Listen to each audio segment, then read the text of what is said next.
Leader కాదు, political broker. ఓ సాధారణ ప్రభుత్వ ఉపాధ్యాయుని కొడుకు, విద్యావంతుడు. ఈ లక్షణాలను చూసి ప్రజలకు సేవ చేస్తాడు కదా అన్న ఉద్దేశంతో తెలుగుదేశం పార్టీ అతన్ని ప్రోత్సహించి 2 సార్లు ఎమ్మెల్యేని చేసింది. కానీ లీడర్ అనుకున్న అతను పొలిటికల్ బ్రోకర్ అయ్యాడు. తిన్నింటి వాసాలు లెక్కపెట్టే అతని దుష్టబుద్ధిని అవినీతి సామ్రాట్టులు సరిగ్గా వాడుకున్నారు. అతని పేరే వల్లభనేని వంశీమోహన్. 2014లో గన్నవరం నియోజకవర్గ ప్రతినిధిగా తెలుగుదేశం పార్టీ నుండి మొదటిసారి ఎమ్మెల్యేగా గెలిచిన వల్లభనేని వంశీ 2019లోనూ తెలుగుదేశం పార్టీ నుండే ఎమ్మెల్యేగా ఎన్నికయ్యాడు. ఎన్నికలు ముగిసి వైసీపీ ప్రభుత్వం ఏర్పాటు చేసిన కొద్ది రోజుల తర్వాత వంశీ అవినీతి చరిత్రను, స్వార్థబుద్ధిని తెలుసుకున్న జగన్ రెడ్డి అతన్ని తన తరపు బ్రోకర్గా, కలెక్షన్ ఏజెంట్గా అనధికారికంగా నియమించుకున్నాడు. గెలిచింది తెలుగుదేశం పార్టీ తరపునే అయినా వైసీపీకి దగ్గరగా ఉంటూ జగన్ రెడ్డి ఆదేశించినప్పుడల్లా తెలుగుదేశం పార్టీని, తెలుగుదేశం నేతలను విమర్శిస్తున్నాడు. ఇక రాజకీయాల మాటున వల్లభనేని వంశీ చేస్తున్న అక్రమాలు అన్నీ ఇన్ని కావు. భూ కబ్జాల నుండి క్యాజినోల వరకు, అక్రమ మైనింగ్ నుండి సెటిల్మెంట్ల వరకు ఒక్క తన నియోజకవర్గంలోనే కాకుండా ఉభయ తెలుగు రాష్ట్రాల్లో ప్రముఖ రాజకీయ నాయకుల అసాంఘిక కార్యకలాపాలకు పవర్ బ్రోకర్గా తయారయ్యాడు వంశీ. బార్ నిర్వాహకులు, విద్యా సంస్థల అధినేతలు, పారిశ్రామికవేత్తలు, భవన నిర్మాతలు, కాంట్రాక్టర్లు ఎవరైనా సరే వంశీకి సూట్ కేసులు సమర్పించుకోవాల్సిందే. ఈ కలెక్షన్ల కోసం తన పరిధిలోని 4 మండలాల్లో 4 సబ్ బ్రోకర్లను ఏర్పాటు చేసుకున్నాడు వంశీ. శతాబ్దాల చరిత్ర కలిగిన గన్నవరం బ్రహ్మలింగం చెరువు అక్రమ తవ్వకాల విషయమై ఆంధ్రప్రదేశ్ హైకోర్టు ఇటీవలే వంశీకు చివాట్లు పెట్టింది. దేవాలయాన్ని, దేవుడి విగ్రహాన్ని తరలించి మరీ కోట్ల రూపాయల మట్టిని తవ్వించి అమ్ముకున్నాడు వంశీ. బాపులపాడు తహసీల్దార్ సంతకాన్ని ఫోర్జరీ చేసి భూమిని కొట్టేశాడన్న అభియోగంపై 2019 అక్టోబర్లో ఇతగాడి మీద కేసు బుక్ అయింది. తనకు కమిషన్ ఇవ్వలేదన్న కోపంతో హనుమాన్ జంక్షన్ వద్ద ఫ్లైఓవర్ నిర్మాణాన్ని అడ్డుకున్న వంశీ తనకు వీటాక్స్ ముట్టాకే పనులు జరగనిచ్చాడు.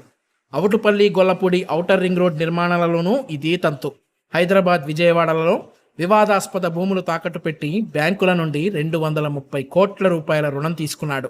బాపులపాడు మండలం మల్లవల్లిలో 100 ఎకరాలు, గన్నవరం మండలం సూరంపల్లి, కొండపాడులో 100 ఎకరాలు, ముస్తాబాద్లో 80 ఎకరాల్లో అక్రమ గ్రావెల్ త్రవ్వకాల ద్వారా 300 కోట్ల రూపాయలు సంపాదించాడు వంశీ. వైసీపీ నేతలకు ఏమాత్రం తగ్గకుండా జగనన్న కాలనీల పేరిట పోరంబోకు, లోతట్టు భూములను తన అనుచరులతో చౌకగా కొనిపించి ఎకరా 10 లక్షల రూపాయలు కూడా చేయని భూములను ప్రభుత్వంతో 50 లక్షల రూపాయలకు కొనిపించాడు వంశీ. ఇది చాలదన్నట్టు ఆ భూముల లెవలింగ్ పేరిట మళ్లీ ఎకరాకు 10 లక్షల రూపాయలు నొక్కేశాడు. ఈ ఒక్క స్కామ్లోనే వంశీ 170 కోట్ల రూపాయలు జేబులో వేసుకున్నాడు. వంశీ, అతని అనుచరులు కన్నుపడితే చాలు ఆ భూమి కబ్జా కావాల్సిందే. గన్నవరం విమానాశ్రయం సమీపంలో ఓ అపార్ట్మెంట్ కోసం దళితులను బలవంతంగా ఖాళీ చేయించి రోడ్డు వేయించుకున్నాడు. నియోజకవర్గంలో సుమారు 1000 ఎకరాలను వల్లభనేని వంశీ కబ్జా చేసినట్టు అంచనా. ఏపీలోనే కాదు, తెలంగాణలోనూ వంశీ సెటిల్మెంట్లు చేస్తాడు. హైదరాబాద్ మియాపూర్లోనూ, మంచిర్యాల జిల్లాలో 207 ఎకరాల అసైన్డ్ భూములకు అక్రమ పట్టాలు ఇచ్చిన వ్యవహారంలోనూ వంశీ ప్రమేయం ఉన్నదంటే వంశీ అవినీతి పక్క రాష్ట్రాలకు కూడా విస్తరించిందన్నమాటేగా. గత సంక్రాంతికి గుడివాడలో 3 రోజుల పాటు గోవా తరహా క్యాజినో నిర్వహించిన సంగతి అందరికీ తెలిసిందే. ఇందులో 200 కోట్ల రూపాయల చేతులు మారాయి. గుడివాడ గుట్కానాని, హైదరాబాద్లో ఇటీవల పట్టుబడ్డ చిక్కోటి ప్రవీణ్, వల్లభనేని వంశీ ఈ ముగ్గురు కేవలం క్యాజినో నిర్వహణ మాత్రమే కాదు, వైసీపీ నేతల అవినీతి సంపాదనను దేశం దాటించి హవాలా కార్యకలాపాలకు పాల్పడుతున్నట్లు పోలీసులు భావిస్తున్నారు. ఇక సినిమా నిర్మాతగా వల్లభనేని వంశీ చేసిన ఘోరాలు మరెన్నో. విజయవాడ హెల్త్ యూనివర్సిటీకి ఎన్టీఆర్ పేరు మారిస్తే తప్పేంటి అని అడుగుతున్నాడు.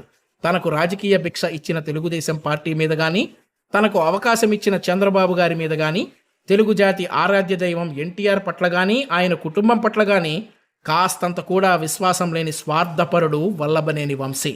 2024 ఎన్నికల్లో గన్నవరం ఎమ్మెల్యేగా వైసీపీ నుండి పోటీ చేస్తాడట. మీరేమంటారు?